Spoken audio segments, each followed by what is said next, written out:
니느웨에 대한 중한 경고 이렇게 시작을 했습니다. 그래서 한 2주에 걸쳐서 1절부터 3절 그 중반부까지 저희가 말씀을 보아드렸습니다.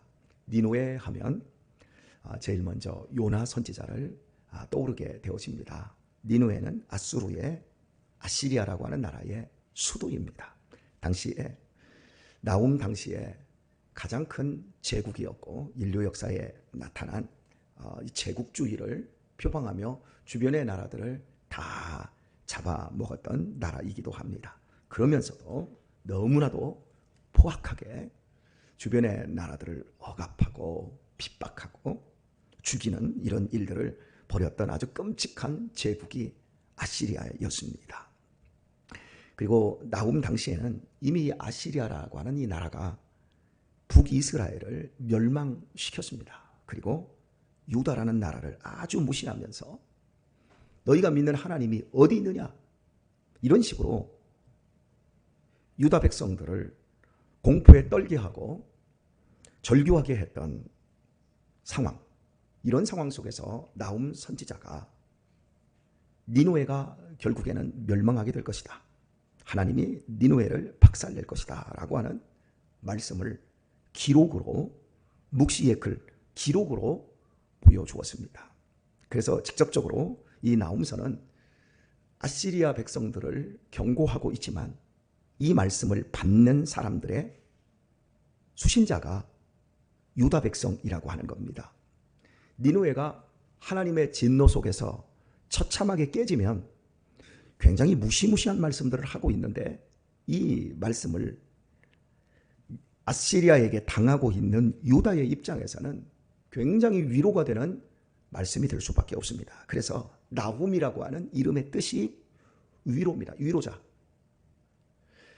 아시리아를 경고하시고 아시리아를 결국 멸망케 하시면서 그 사실을 알고 있는 이스라엘 백성들이 그 현재 핍박받고 있는 상황에서도 위로와 격려를 받을 수밖에 없도록 하나님이 이 나훔서를 통해서 역사하고 계시는 겁니다. 그리고 제가 지금 이 말씀드린 이 모든 내용들은 이미 저희가 살펴보았던 내용이었고, 한 가지 우리가 살펴보아야 될 것은 이 나훔서는 하나님에 대한 지식을 아주 잘 우리에게 가르쳐 준다고 말씀을 드렸습니다. 하나님이 누구인지, 하나님이 어떤 분인지를 굉장히 잘 말씀을 하고 있는데, 이제 3절 중반부에서부터 보면 하나님이 누구인지, 어떻게 역사를 하시는지 말씀하고 있어요. 그 앞에는 하나님이 투기하고 보복하는 하나님 이렇게 말하면서 노하기를 더디하시고 권능이 크신 하나님, 이런 식으로 말씀을 하셨는데, 이제 3절 중반부에서부터는 온 자연 만물을 통해서 당신이 누구인지를 보여주고 있는 이 장면들을 우리가 보게 되어집니다. 먼저 말씀을 보겠습니다. 여호와의 길은 회리바람과 광풍에 있고, 회리바람, 큰 회오리바람, 태풍을 의미합니다. 미국의 그 서남부 쪽에서 이는 그 플로리다만의 그 허리케인으로 해마다 엄청난 피해를 보고 있지 않습니까? 뭐 자동차, 트럭, 심지어 비행기, 거대한 항공기까지 그냥 다 공중으로 다 빨려 올라가는 이 어마어마한 허리케인, 그리고 광풍, 미친 바람을 얘기하죠. 우리나라도 태풍이 계속해서 7월부터 10월, 11월 초까지 태풍이 올 때 엄청난 피해를 입히면 이 바람이 미친 바람과 같습니다. 그래서 여호와의 길, 하나님께서 가시는 그 길은 회리바람과 광풍에 있고 구름은 그 발에 티끌이로다 말씀합니다. 오늘 새벽에 동쪽, 동남쪽에 구름이, 검은 구름이 꼭 막 산을 이룬 것처럼 구름이 떴더라고요. 오늘 혹시 보신 분들 계신지 모르겠어요. 구름이 한번 몰려오면 거대한 장맛비도 쏟아지게 하고 이 구름 속에서 햇빛이 보이지 않습니다. 그러나 구름이라고 하는 건 형상 자체가 없는 거죠. 그냥 뜬 구름이라 이렇게 말하지 않습니까? 하나님의 길이, 그 구름은 그 발에 티끌이로다. 아무리 거대한 세력들로 산의 모양을 만들고 무시무시한 비를 내리고 그리고 바람을 몰고 오는 이러한 구름이라 할지라도 하나님이 보셨을 때는 티끌에 불과하다. 그러니까 하나님이 얼마나 크신 분인가를 말씀하고 있지요. 그리고 4절을 보면 그는 바다를 꾸짖어 그것을 말리우시며 모든 강을 말리우시나니 말합니다. 바다를 말릴 수 있대요. 바다를 말리신답니다. 모든 강을 다 말려버릴 수 있다. 이렇게 말씀하고 있습니다. 이 말씀의 배경은 이 아시리아라는 나라가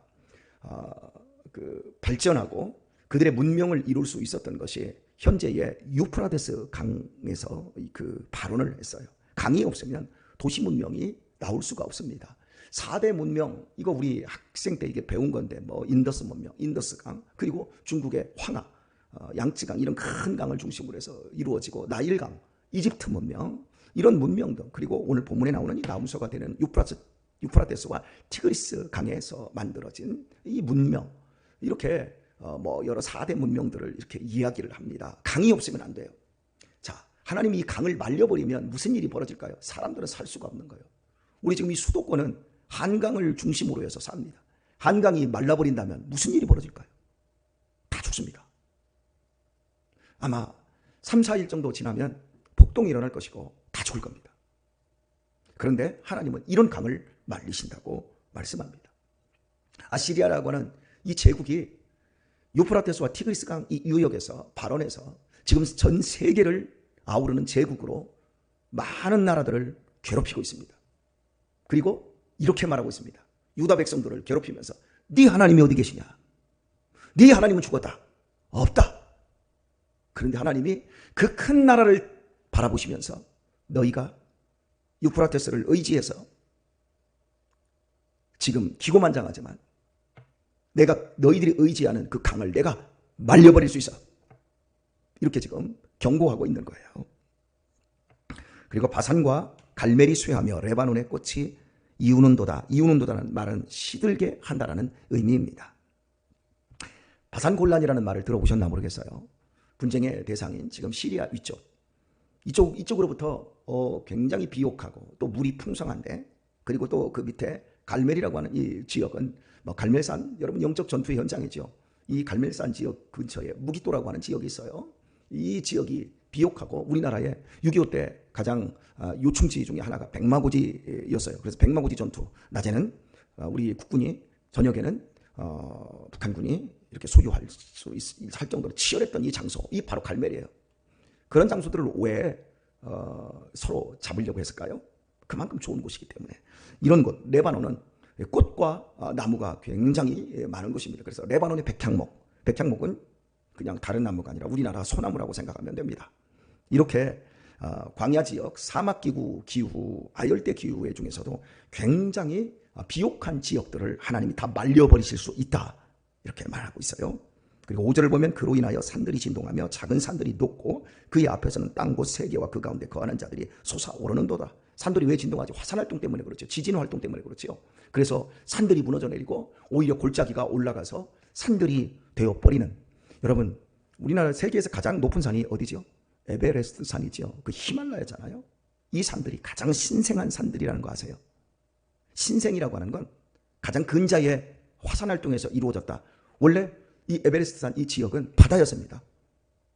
근데 하나님이 저렇게 만들어버렸어요. 지각 활동을 통해서. 어마어마한 일이죠. 하나님의 힘이 얼마나 크신지. 6절을 보면 누가 능히 그 분노하심 앞에 서며 누가 능히 그 진노를 감당하랴. 그 진노를 불처럼 쏟으시니 그를 인하여 바위들이 깨어지는도다. 누가 능히, 아무도 당할 수 없다는 거죠. 누가 그 하나님을 감당할 수 있느냐? 감당할 수 없다는 거죠. 8절 말씀을 보면 그가 범람한 물로 그곳을 진멸하시고 자기 대적들을 흑암으로 쫓아내신다 말씀하고 있습니다.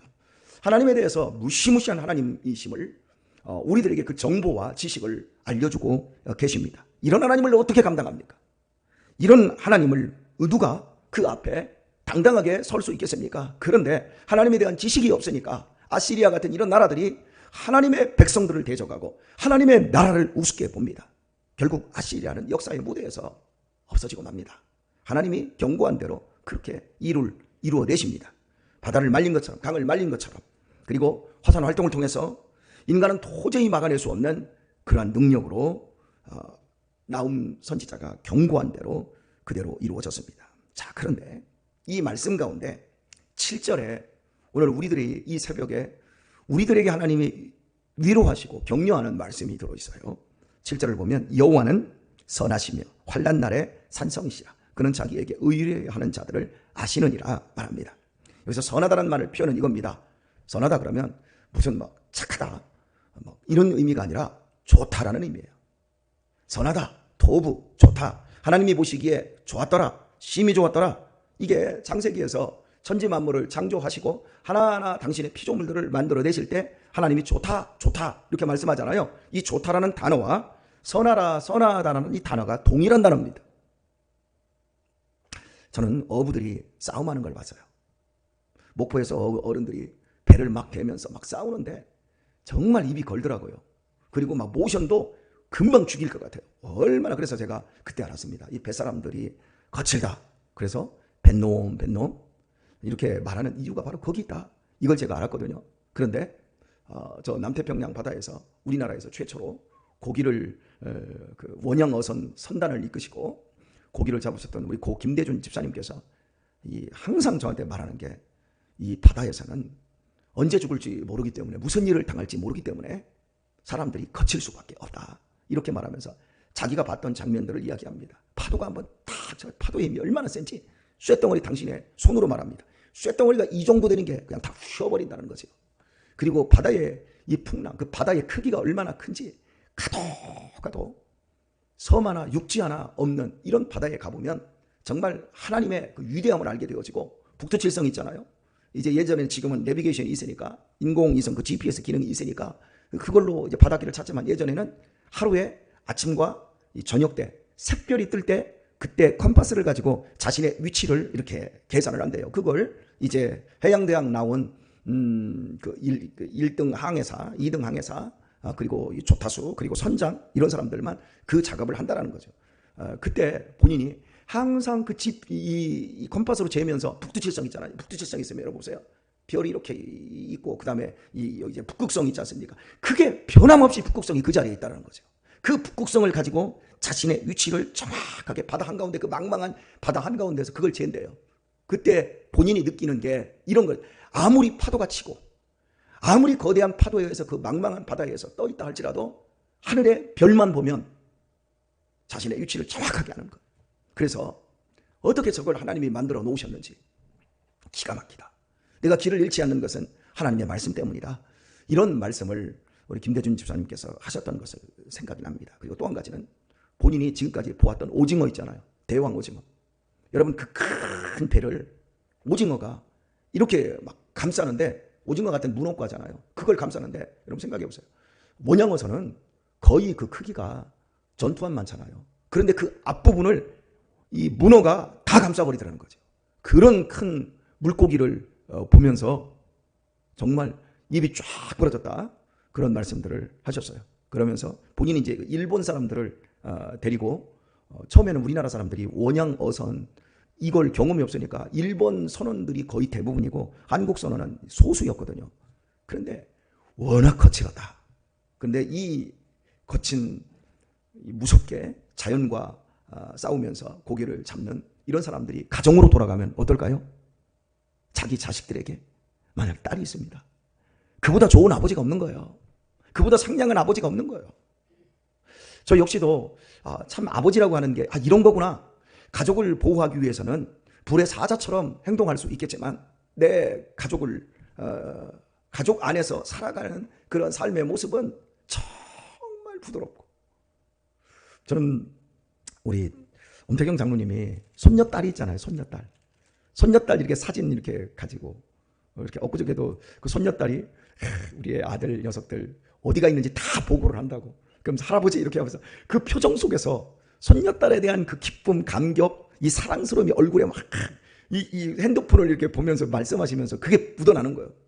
여러분 아무리 거센 사람, 아무리 강한 사람도 그냥 가족 앞에 살짝 죽어버리는 거예요. 그런 것처럼 오늘 본문의 표현이 앞뒤로 하나님이 지진과 바다를 말려버리시고 산들을 터뜨려버리시고 어마어마한 이야기를 하고 계시는데 그 하나님이 누구에게는 얼마나 좋은 하나님인지 얼마나 아버지같이 좋은 하나님인지를 본문이 말하고 있는 거예요. 여호와는 선하시며 환난 날에 산성이시라. 그는 자기에게 의뢰하는 자, 자기를 믿고 따르는 자들을 어떻게 하신다? 아시느니라 이렇게 말해요. 여기서 안다라고 하는 건 그냥 안다라는 게 아니라 특별하게 안다라는 거예요. 어떻게 특별하게 알아요? 자식처럼. 여러분, 바다를 말려버리시고 바위를 터뜨려 보시고 작은 산들을 다 없애버리시고 모든 지각 변동을 일으키시는 그 하나님이, 이렇게 진노하시는 하나님이 아들을 십자가에 못 박고 내가 너희를 구원하기를 원하고 사랑한다. 이런 하나님. 우리에게는 하나님이 어떤 하나님이십니까? 경고하고 나 감시하는 하나님이십니까? 아니면 나의 아버지로 정말 좋은 아버지, 좋은 하나님이십니까? 이 무시무시한 이야기를 통해서 하나님은 당신의 힘이 얼마나 크신지, 당신의 살아계심을 말하고 있는 거예요. 왜 투기하십니까? 왜 보복하십니까? 살아있으니까. 어떻게 자연 만물을 그렇게 무시무시하게 다 뒤엎어버리고 말려버리고 시들게 해버리고 다 갈라지게 해버릴 수 있습니까? 살아계십니까? 어떻게 그렇게 선하실 수 있습니까? 살아계십니까? 사람들은 하나님이 없다 그럽니다. 그러나 하나님은 분명히 살아계십니다. 그리고 당신을 의뢰하는 자에게 산성과 같은 분이십니다. 하나님이 우리를 다 아십니다. 여러분이 제 아내를 알지만 여러분이 아는 제 아내는 제 아내의 10%도 안 될 겁니다. 그러나 저는 우리 아내를 특별하게 알고 있습니다. 여러분이 저를 많이 알고 있는 것 같아도 다 알지 못합니다. 제 아내가 저를 특별하게 알고 있습니다. 제가 어떤 것에 갈등하고 어떤 것에 약한지, 어떤 것에 한심스러워하고 어떤 것에 절규하고 어떤 것에 두려워하는지 다 알고 있습니다. 하나님이 이런 식으로 우리를 다 알고 계십니다. 우리가 힘들어하고 버거워하고 우리가 실수하고 우리가 실패하고 우리가 정말 넘어지는 그 모든 것을 다 알고 계십니다. 그러면서도 하나님이 나에게 좋은 하나님입니다. 이렇게 좋은 분이 없습니다. 이렇게 나에게 사랑을 베풀어 주시는 하나님이 없습니다. 이 세상에 누구도 이렇게 할 수 없습니다. 오늘의 말씀을 맺도록 하겠습니다. 사람이 환난을 당할 때 그 사람의 신앙이 나타납니다. 환난을 당할 때 하나님을 사랑하는 사람은 하나님께로 도망갑니다. 환난을 당할 때 하나님을 의뢰하는 자는 하나님을 산성으로 만들어버립니다. 그러나 하나님을 사랑하지 않는 사람은, 하나님을 의뢰하지 않는 사람은 환난의 때, 상처와 시험의 때 다 무너집니다. 그리고 결국 하나님을 나의 좋은 하나님, 그 좋은 하나님으로 경험하지 못하고 언제나 하나님은 멀리 계시며 그리고 하나님은 공포의 하나님으로 경험을 합니다. 사랑하는 교회 여러분, 환난의 때가 옵니다. 반드시 우리의 인생 속에 환난의 때, 시험의 때가 옵니다. 그때 우리 하나님을 어떻게 경험하기를 원합니까? 올여름이 제일 시원하답니다. 올여름이 제일 시원하다고요. 앞으로 남은 여름 중에 올여름이 제일 시원하다고요. 내년에는 올해보다 더 더울 거고 그 후내년에는 올해보다 더 더울 겁니다. 그리고 삭막하고 정말 지금까지 우리가 경험하지 못했던 끔찍한 일들을 우리는 경험하게 될 겁니다. 서현역에서 일어난 이런 사건들은 아주 약한 거예요. 인간이 부모가 자식을 죽이고 자식이 부모를 죽이고 계속해서 난리와 난리가, 사람의 마음에 사랑이 식어지고 우리가 어떻게 저런 일이 일어날 수 있느냐라고 하는 것들을 우리가 계속 보게 될 것이고, 이 더위보다 더 큰 더위를 내년에 후내년에 계속해서 이 세상에 살아있는 날 동안 우리는 보게 될 겁니다. 황 목사님이 이런 말을 하더라고요. 권 목사, 내 때는 목회하기 좋았어. 권 목사 보면 참 불쌍해. 우리 때는 목회자를 얼마나 사랑하고 존경했는지 몰라. 지금은 목회자에 대한 정이 없어. 여러분, 계속해서 우리 이렇게 될 겁니다. 그때 우리 어떻게 할까요? 하나님을 의뢰하는 자들은 하나님을 산성으로 만들어버립니다. 우리 인생 속에서 빚어지고 있는 이 험악한 시간들 속에서 사랑하는 교회 여러분, 하나님을 좋은 하나님으로 경험할 수 있게 되기를 축복합니다. 그 좋은 하나님과 오늘 또 꼭 승리하시고 기뻐하시고 감격하는 하루가 되시기를 예수님의 이름으로 축원합니다.